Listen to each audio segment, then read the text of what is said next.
Amados irmãos, a paz do Senhor, um grande abraço. Aqui, Pastor Gedeon Júnior, e estamos juntos estudando Juízes, capítulo 18.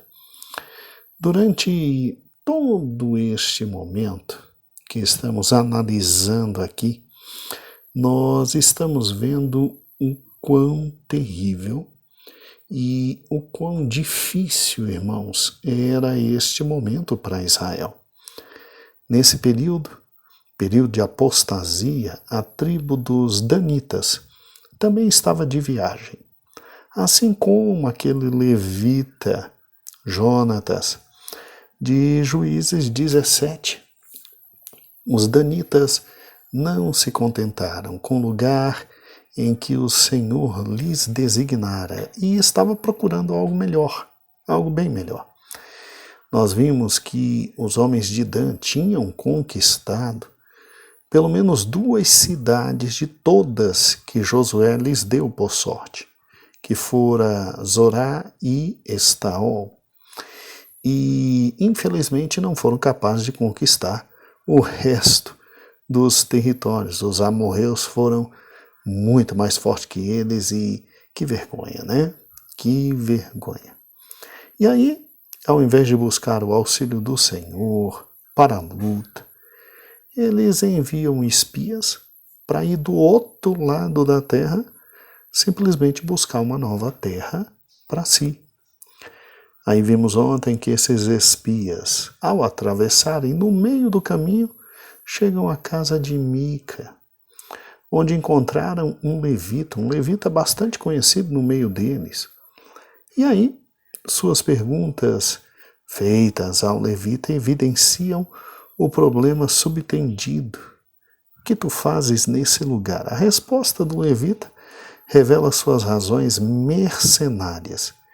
Mica me contratou e eu estou trabalhando como seu sacerdote. Fantástico, né? Que fantástico.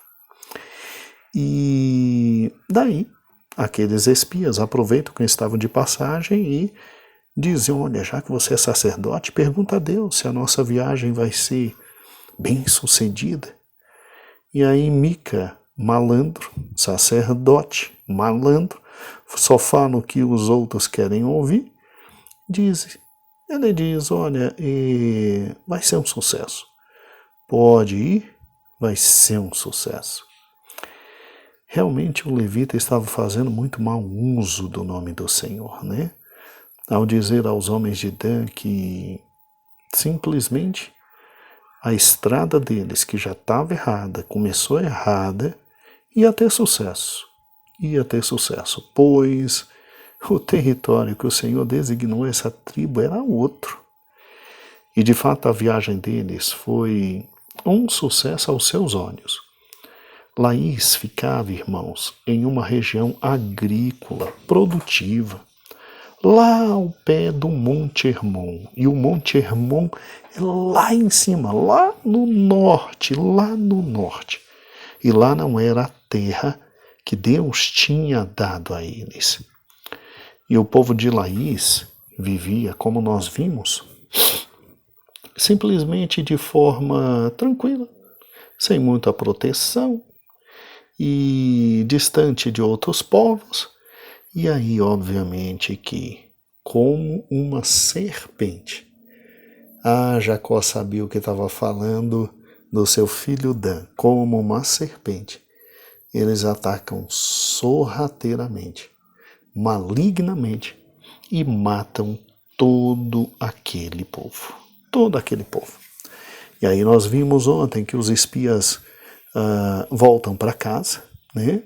Com uma resposta bem positiva acerca da sua viagem. E aí eles resolvem fazer o quê?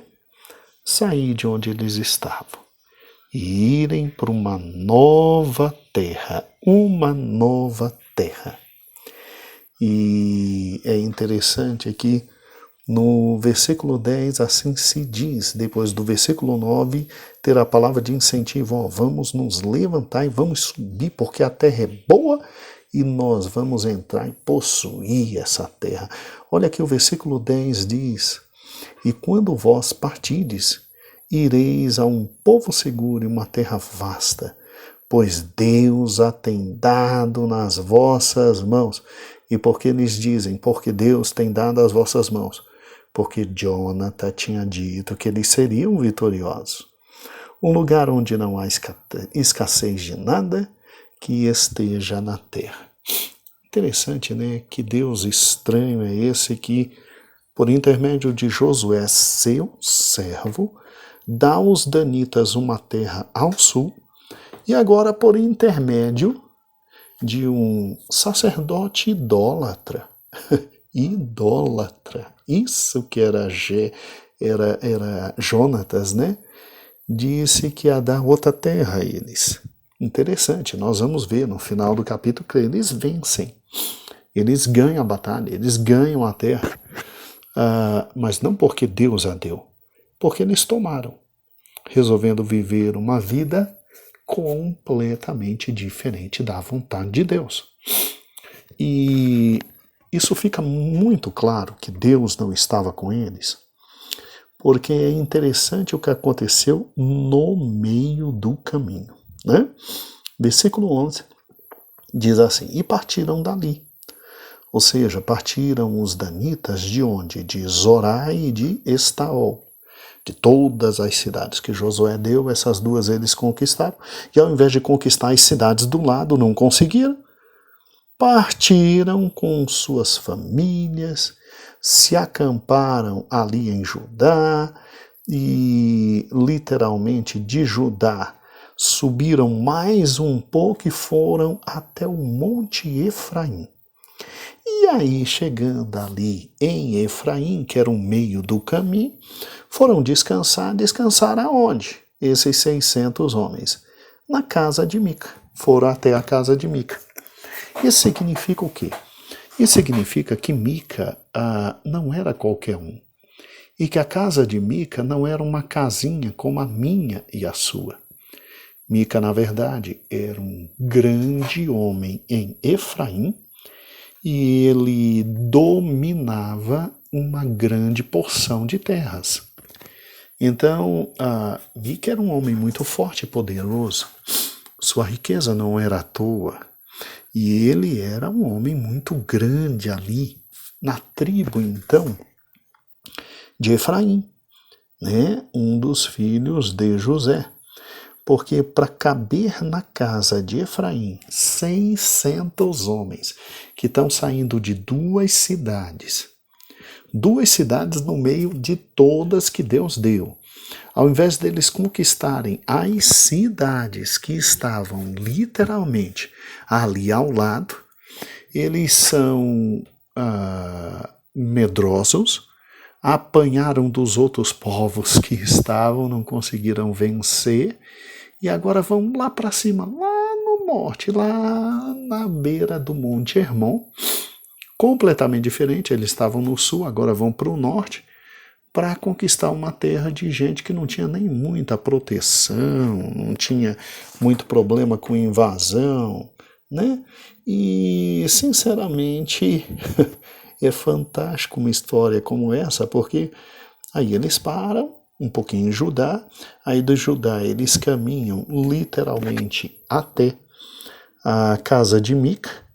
Então Mica, para receber em casa 600 homens com arma de guerra, não era uma casa, era muitos, era um vilarejo, uma cidade, né?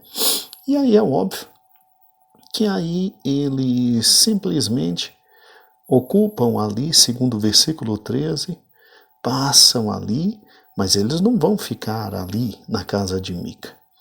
Eles vão subir até lá em cima, até Laís, ou como diz Josué, Lezim. E aqueles 5 homens que foram espiar a terra, eles vão até onde está a sede ali, né? De Mica, e olha o que eles dizem no versículo 14. Então responderam os 5 homens que foram espionar a terra e a região de Laís, e disseram aos seus irmãos: Aqui existe, nessas casas, um éfode, entendeu? Éfode. E terafins, e imagem esculpida, e imagem fundida. Agora, portanto, considerai o que tens a fazer. E aí, o que eles fizeram? Eles se voltaram para aquela direção e chegaram na casa do moço levita, Jonathan, à casa de Mica e o saudaram, e os 600 homens escolhidos com suas armas de guerra, que eram os filhos de Dan, ficaram em pé à entrada do portão. Então veja, chama de casa, mas é um portão, é uma cidade que Mica controla. E os 5 homens que foram espionar a terra subiram e lá chegaram. E eles entram lá dentro e tomam a força, ou seja, roubam as imagens de escultura. E o sacerdote Jonathan estava em pé, vendo tudo isso, ficando lá parado, segundo o versículo 17, e o 18 diz que eles entraram na casa de Mica, removeram as imagens esculpidas, levaram o éfode, os terafins, as imagens, e aí o sacerdote olha para eles e diz assim: rapaz, o que vocês estão fazendo? Segundo o versículo 17, né? O que fazeis? E eles disseram: fique em silêncio, repousa a tua mão sobre a tua boca, vai conosco e sê para nós pai e sacerdote. Uai, mas esse tal Jonatas não já tinha ouvido isso? Sim, ouviu de Mica. E vai conosco e ser para nós pai e sacerdote. É melhor para ti ser um sacerdote de uma casa de um homem, ou de uma tribo, ou de uma família de Israel? Rapaz, mas olha que coisa interessante, depois que eles roubaram literalmente tudo que estava em poder de Mica, porque eles acreditavam que o sucesso de Mica estava em razão de quê? Das imagens de escultura que ele tinha em casa, do éfode que ele tinha em casa. E aí eles disseram: olha, a gente precisa disso para também ter sucesso lá. E aí, enquanto eles estavam roubando tudo de Mica, o querido sacerdote contratado por Mica ouve da parte deles: vem cá, vai ficar aí ou vai com a gente? Aí ele olha e pensa: por que ele teria que ir com os danitas, se Mica pagava muito bem? Aí eles dão um argumento forte que na vida de Jonatas era muito importante: dinheiro. Quer ser sacerdote e pai de uma casa, ou seja, de um vilarejo, ou de uma tribo inteira, de um povo inteiro. Ou seja, meu amigo, se o seu salário aqui é de 1.000, lá com a gente vai ser 10.000. Se aqui você era sacerdote de 25, 30, 40, 50 pessoas nesse vilarejo, lá com a gente você vai ser sacerdote de 600 homens, fora mulheres e crianças. Rapaz, não é que o rapaz não pensou 2 vezes?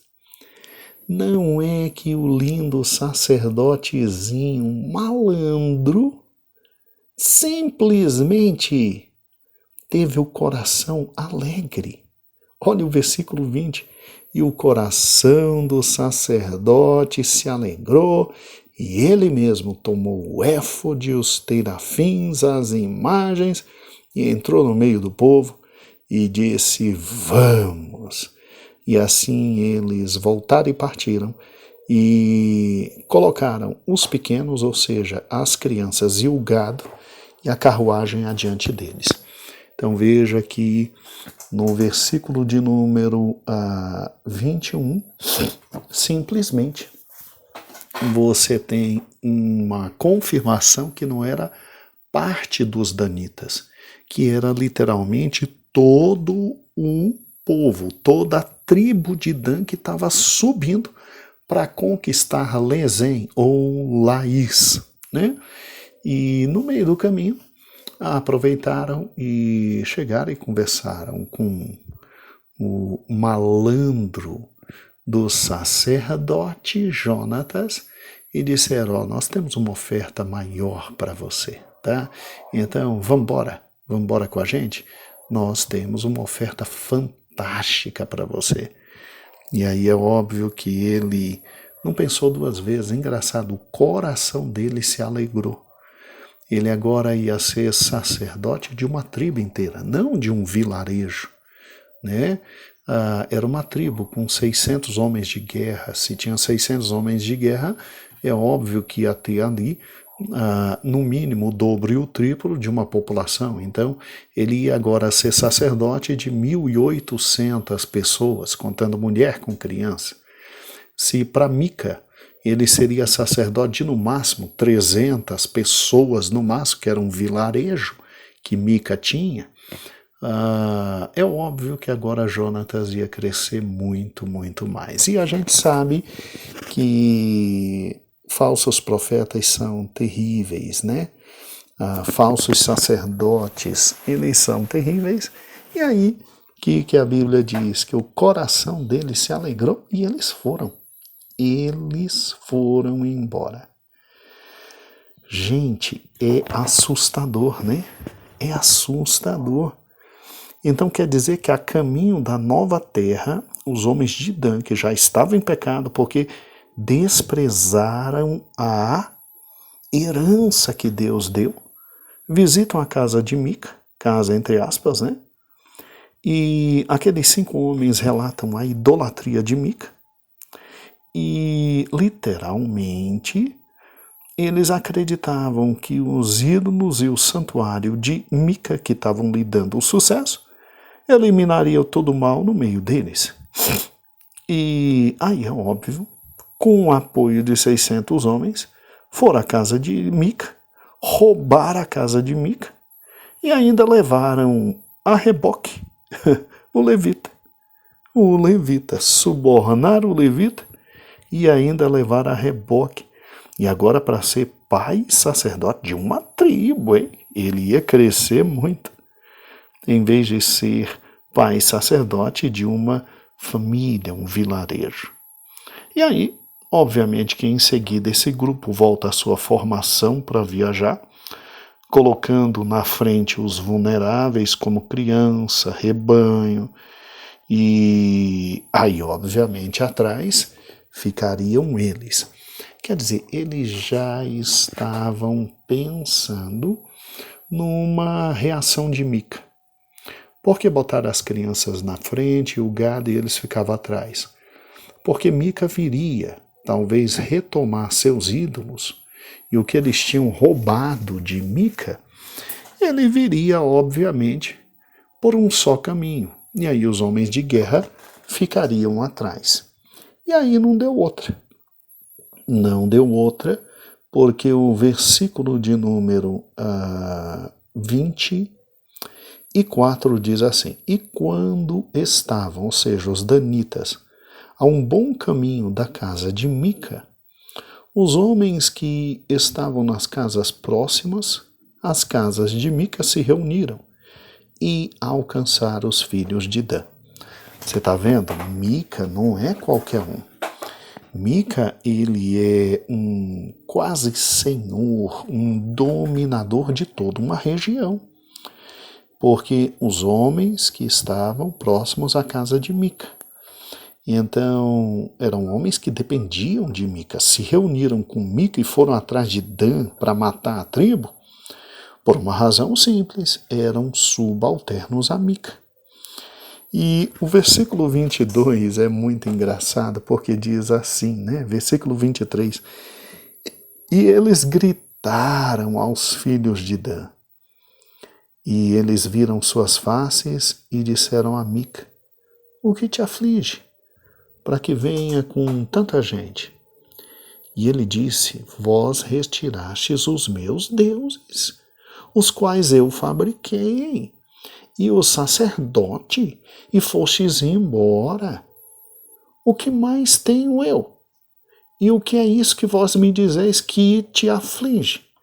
É como se Mica dissesse: pelo amor de Deus, vocês me tiraram tudo de importante que eu tinha, eu estou vindo atrás para recuperar e vocês ainda dizem que aflige. Aí os filhos de Dan, versículo 25, que eram numerosos em relação a Mica, só disseram o seguinte, que a tua voz não seja ouvida no meio de nós, para que companheiros furiosos não se lancem sobre ti, e percas a tua vida junto com a vida daqueles da tua casa. Então veja que agora eles olham e dizem, veio todo mundo da tua casa. Mas a Bíblia antes diz que companheiros e aqueles que estavam em casa, perto da casa de Mica, é que vieram. Então, você está vendo que a expressão casa de Mica significa um vilarejo, né? Um local com várias casas, onde ele tinha uma proeminência. E aí os filhos de Dan disseram mais ou menos o seguinte, olha, Mica, o negócio é o seguinte, tem uma galerinha ali atrás, que é uma galerinha ruim, rapaz, é uma galerinha terrível. E são homens assim que se irritam fácil e se eles se levantarem, eles matam vocês tudinho. Então, quer um conselho? Volta para casa. Volta para casa e fica de boa para não morrer você e todo mundo que veio com você, né? E aí, o que acontece? Mica vê que eles eram demasiadamente poderosos para ele, versículo 26, e voltou para trás e retornou para casa. E retornou para casa. É muito interessante essa história, não é? E olha que nós só chegamos no versículo de número 20 e 6, 27, né? 26, na verdade, que o 27 é a partir de amanhã, tá? E é muito interessante, quer dizer, no meio do caminho, antes dos filhos de Dan chegarem lá perto do Monte Hermon, lá em cima, aí o que você tem? Você tem Mica vindo correndo, desesperado, e simplesmente Mica dizendo, olha, por que vocês fizeram isso? Recebi vocês tão bem ali na minha casa, que significa vilarejo, que significa cidade, e vocês me roubam tudo, roubam meus deuses, rouba o meu sacerdote, meu Deus do céu, né? O meu sacerdote, quer dizer, o sacerdote já era contabilizado como mera coisa de Mica. Olha que ponto chegou. Jonatas, né? Meu sacerdote rouba meu efode, né? Rouba tudo que é religioso, meu, ainda vai embora. Aí, na real, né? Na real, os homens de Dan dizem assim, amigo, volta, que a gente tem aqui uma galerinha difícil, ruim, que se eles ficarem irritados com vocês, matam vocês tudo. E aí Mica vê que não pode destruir os homens de Dan e volta. Volta sem o seu querido, né? O seu amado sacerdote, que ele nem sabe, ele pensa que levaram, mas que na verdade aceitou uma oferta melhor, né? Uma grana maior, um dinheirinho maior, uma delícia. E que está indo com aquele povo desobediente para conquistar uma terra que Deus não tinha dado a eles. E vão conquistar, nós vamos ver que eles vão conquistar. E agora eles seguem confiantes na vitória, porque eles têm os deuses deles. eles têm os deuses deles, que roubaram da casa de Mica, que construiu como afronta ao único local que deveria ser de adoração, que é Siló. Irmãos, é um buraco puxando o outro. Um buraco puxando o outro. E calma, você ainda vai se assustar com o que vem pela frente. Mas isso é uma outra história. Isso é a continuação de todos os estudos e amanhã nós teremos a felicidade de estar juntos na quarta-feira. E será uma benção. Será muito bom. Fica aqui o meu beijo, o meu agradecimento. Um grande abraço. Que Deus te abençoe e até amanhã, quarta-feira.